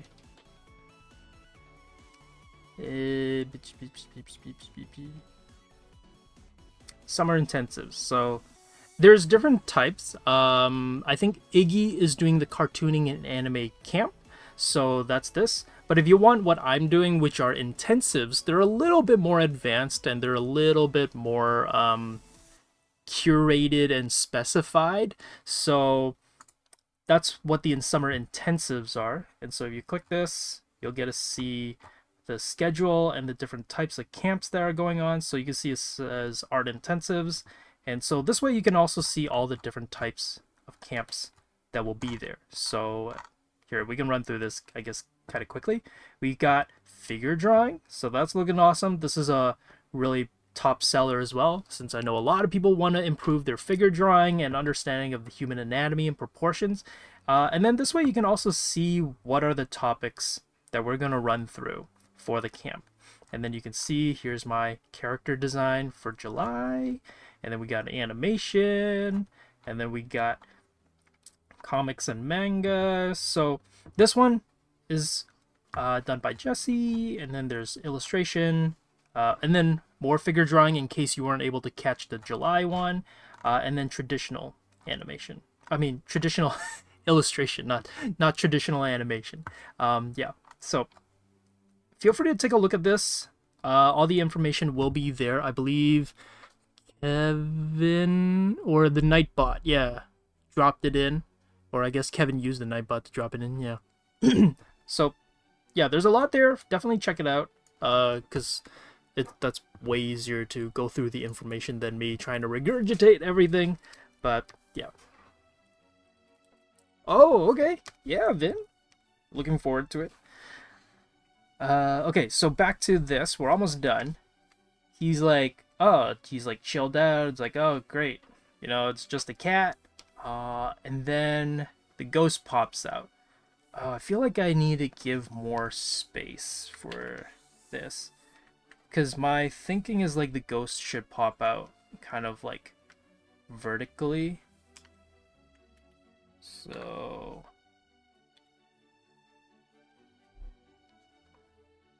this is like the tray table for cashiers.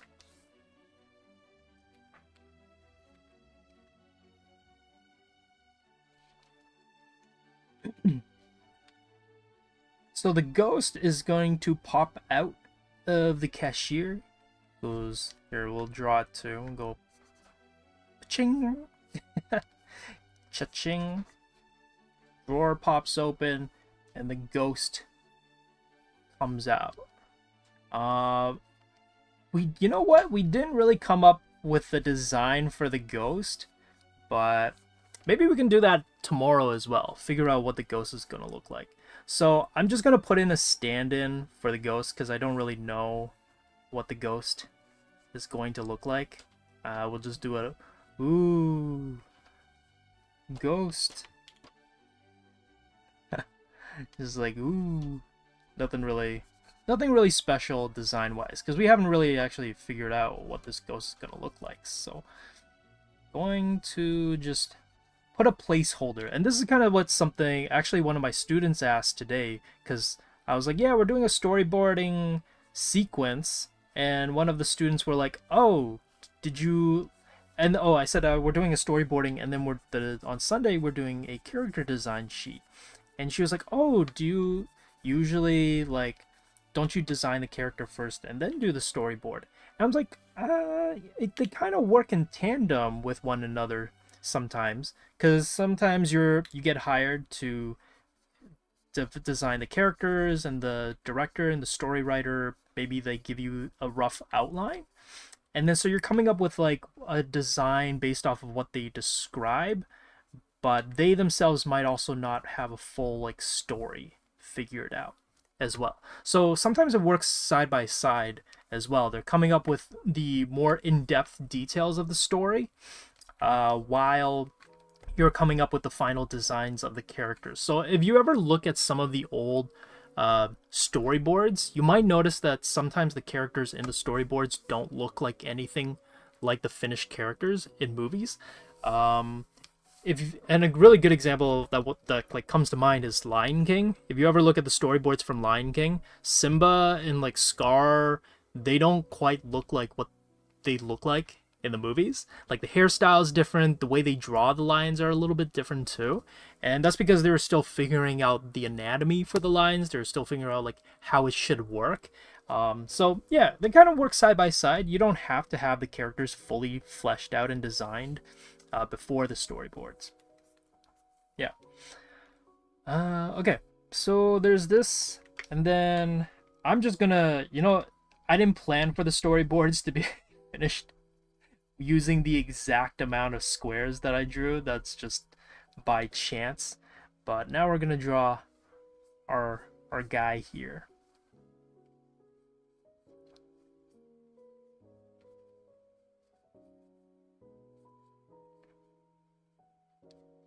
He's like, ah.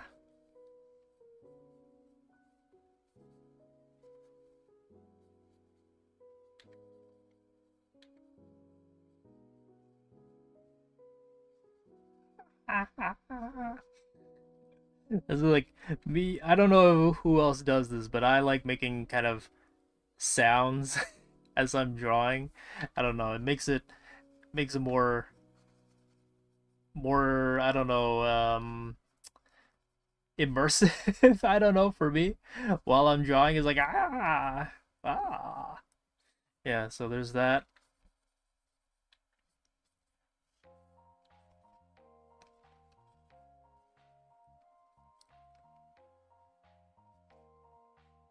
And then maybe I'll have the hand hold the lantern up. I was like lampern.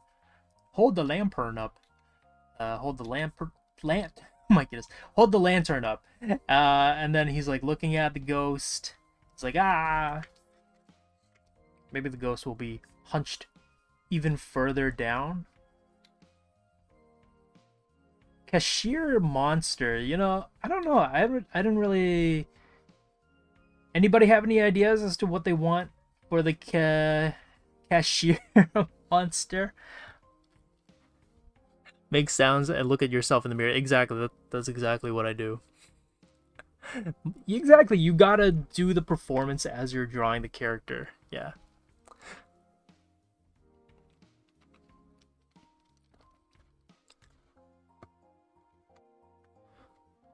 Oh, there's a lot of discussion happening actually that I missed.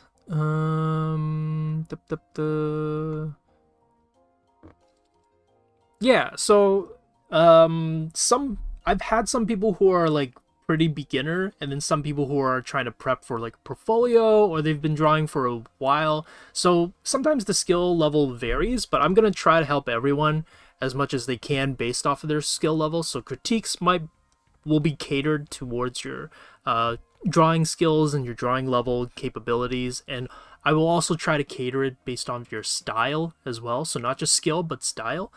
So yeah, the camps are pretty open. They're pretty flexible in how we approach things. Yeah. Has Josh been calling a cash register a cashier his entire... Oh my goodness, did I say that? Okay, the cash register ghost. It's just a mouthful, like cash register ghost. Cash CRG. Craig. This is Craig, the ghost. Codename Craig. The ghost. Okay? Cash register ghost. AKA Craig. Is it like the cashier pops out and the ghost looks at him at the same time, or the cashier pops out and he notices and then the ghost pops out? Oh, that's good. I like that. I'll write it out because I don't think we have enough time and I'm just running out of space, but I like that suggestion. The cash like tray pops out and he looks and then the ghost pops out. I like that. That just requires like more animation though. But I like the idea. We'll see if I have enough time to animate that. It's the thing we do when we are imagining our fictional stories. Yeah. Like too much or too little detail. Luigi Mansion. Well, I mean, right now we're just roughing a storyboard, so I think less detail is fine. Oh my goodness, pay for the things he's buying. Yeah. Spiky teeth? Oh, okay. Yeah. I mean, we can figure that out tomorrow. So maybe tomorrow we'll figure out and finalize Nil's design as well as come up with maybe a rough design for the ghost. Yeah. For a more detailed style in a single person team, is a 2-month deadline too short for a 20-minute long animation? Ooh, it's a little hard to say because because it depends on like your drawing speed itself. Like for example, I don't draw particularly too fast, but Jesse draws really fast.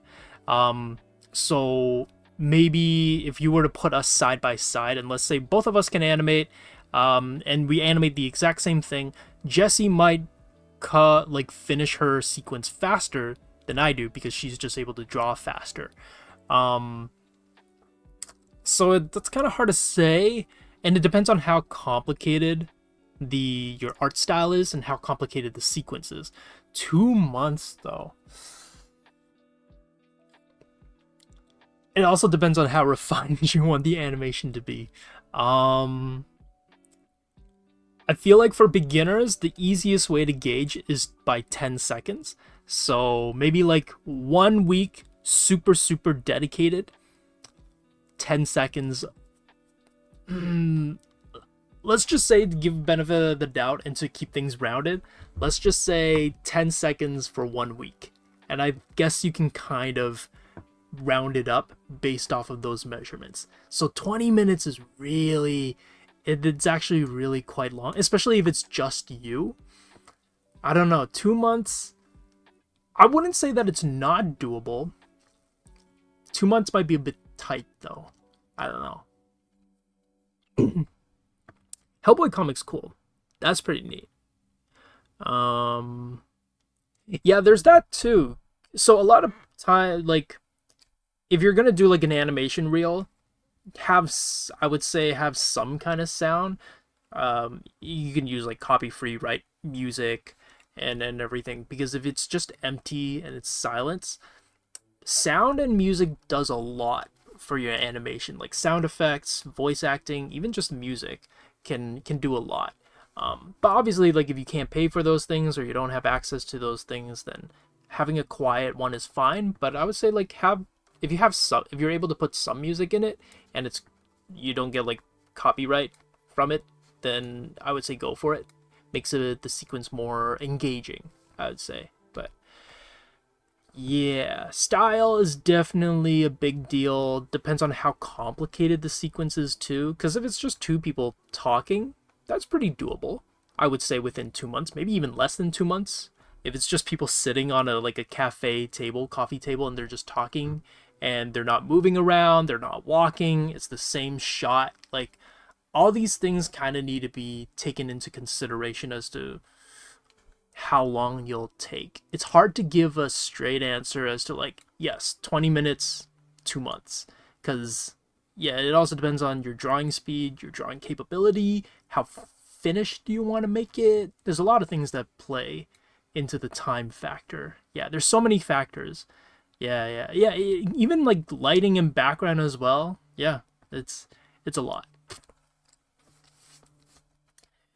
It sounds like it's nothing too, and it's funny because like in animation school, one of like our final projects is 10 seconds, and our prof is like, try not to go over 10 seconds, because if you think about it, that's 240 frames of animation, and he's like, 240 frames doesn't sound like it. I mean, it sounds a lot, but if you break it down into seconds, that's only 10 seconds, and it doesn't sound like a lot, but when you start animating, you realize how long and how taxing it can be.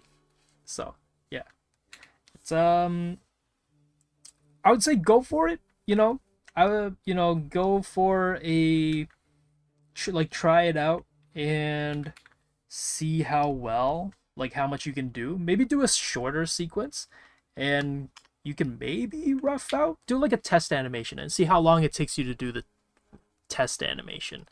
Like if you're doing in the Hellboy style, I don't know what your sequence is about, but let's say you draw Hellboy punching a monster, and then kind of time it in a sense of like, see how many days it takes you, how long it takes you to plan it, storyboard it, rough it out, block it up, clean it, light it, draw the background, color it, see how long that takes, because that's probably the best way. Give yourself a tiny project, and that's probably the best way to gauge it. Yeah. Okay, so I want to. That being said, that was a long detour, but I think that's a good question, and I think that's the first time we've ever gotten a question like that before, which is like, how long does it take um to do an animation sequence, and like how long would it take if you wanted to do it a certain type? You know, that's a good question. I like that.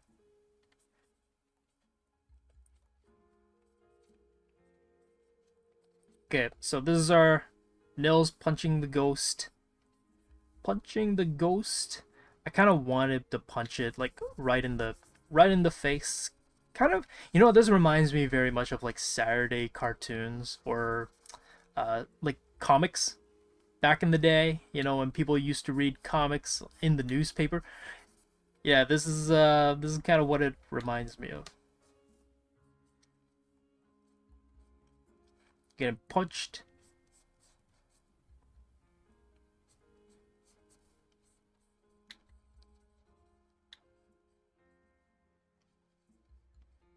I don't know. I feel like this bigger design just helps sell that he's being punched in the face. Punch. Punches ghost in the face. Punches ghost in face. Okay, so here we have it. Oh, you know what? I should make a note of how the ghost. Let me see. Cha-ching, cha-ching. You know, like cash tray startles Nils, looks over, then ghost jumps out. So I would typically storyboard this, but because we ran out of space and we're almost at the end of the stream, I'm just gonna write it out. Then looks over, then ghost pops out. I think that was really good. Thank you for the suggestion. So yeah, so this is what we have so far. I'm just gonna, oops, make it a bit bigger so you can see what we've gotten and what we've made so far. I would say it's looking pretty good. Nice, simple sequence. There's a lot happening though, so we will see how much we can do for the sequence. But it's looking pretty good. It's looking very promising, and thank you everybody for your suggestions and everything. Yeah. Let me see. I need to delay the release date. Not a lot of action in episode 1. A lot of stills, backgrounds, etc. More of a slow burn style. Even comics take a long time to make. Animation is like 100 times. Yeah, I guess another way to help gauge timing would be to take a look at comic book release dates. Usually I think it's about like a month, right? And count how many pages are in an issue. So that might give you also like a good idea as to how long it takes to make what is it? A comic book is about like 20 pages per issue, or somewhere roughly around that. 24 pages per issue. It's colored, it's all drawn, you know, and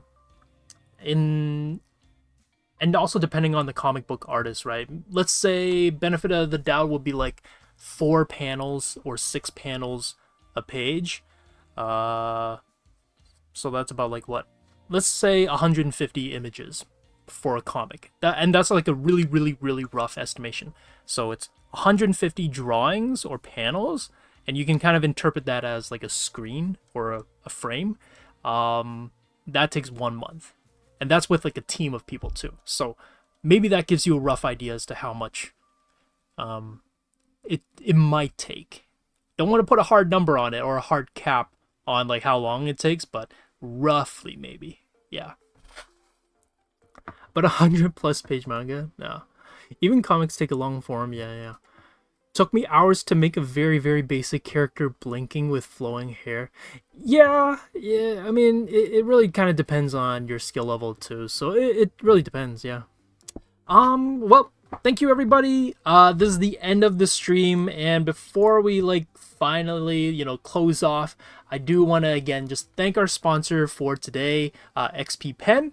Again, just like a reminder that XP Pen, our sponsor, is having a contest for digital art tablet prize packs. The theme is the Little Prince's journey, so you want to draw his journey from planet to planet and all of the character he meets along the way. And if you do this and you submit it into their contest, you can win a XP Pen screen tablet. So hurry, there's only 2 more days to submit before it closes on June 24th. So go check it out now, and we put links in the description below. And again, maybe I think I kept the pages up. Yes, I did. Yeah. So if you go to XP Pen, this is what the submission page looks like. You can take a look at it, go over what's required, how the competition works. There's a little bit of a timeline so you know how the competition works out. These are the prizes. And yeah, the rules, and then you can also see some samples of what people have submitted already. And if you're just curious as to like what the prizes are in more specificity, you can go and click one of these icons, like one of these, and it'll bring you to this page so you can see what they're offering as prizes. And you don't even, and if you can't make it to the competition, you can buy it as well. It's kind of like a collab with the Little Prince, so that's really cool. So again, thank you XP Pen for sponsoring the stream. We're really glad that they're able to sponsor. So yeah, and oh look, Bara's here. Whoa, haven't seen Bara in so long. Sup, Bara? You excited for uni? I don't know if you're gonna go to uni, but glad that you were able to catch the stream, man. Haven't heard from you in so long. But yeah, let me see. And before we close off, like finally close off, just gonna read off our usual rigmarole, our housekeeping that we usually do. So, hello everybody. I know the stream is kind of coming to an end, but if this is your first time joining us, welcome. We are Wing Canvas here, and if you don't know who we are a YouTube channel that makes art tutorials, tips, tricks, and drawing advice to help our fellow art nerds in this art community of ours. So if you didn't know, we stream every weekend on Saturday and Sunday. Oh, jokes. I crashed.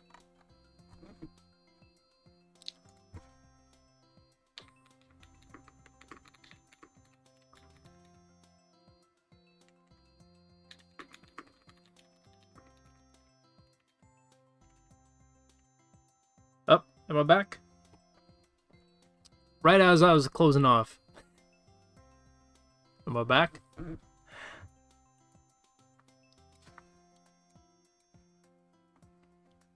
guys can hear me, right? It says my connection's back, so yeah. Okay. Yes. So just gonna continue where we left off.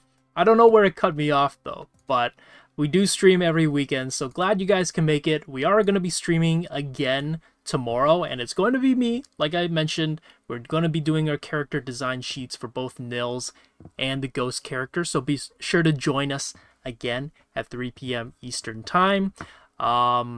And again, just like to make a mention of it again, we do have social medias. You can feel free to follow us there. We post a lot of our images on Discord, Instagram, the YouTube community page, and Facebook, just in case you missed the stream and you want to take a look at what we made during the stream. That is the best way to take a look at the images that we draw for stream. And we're not just a YouTube channel, but we are also an art school. So if you want to level up your drawing and like improve your drawing skills, understand proportions, human anatomy, or even just painting in general, check out our website. We have a lot of classes listed out there where you can, browse and see which one works best for you.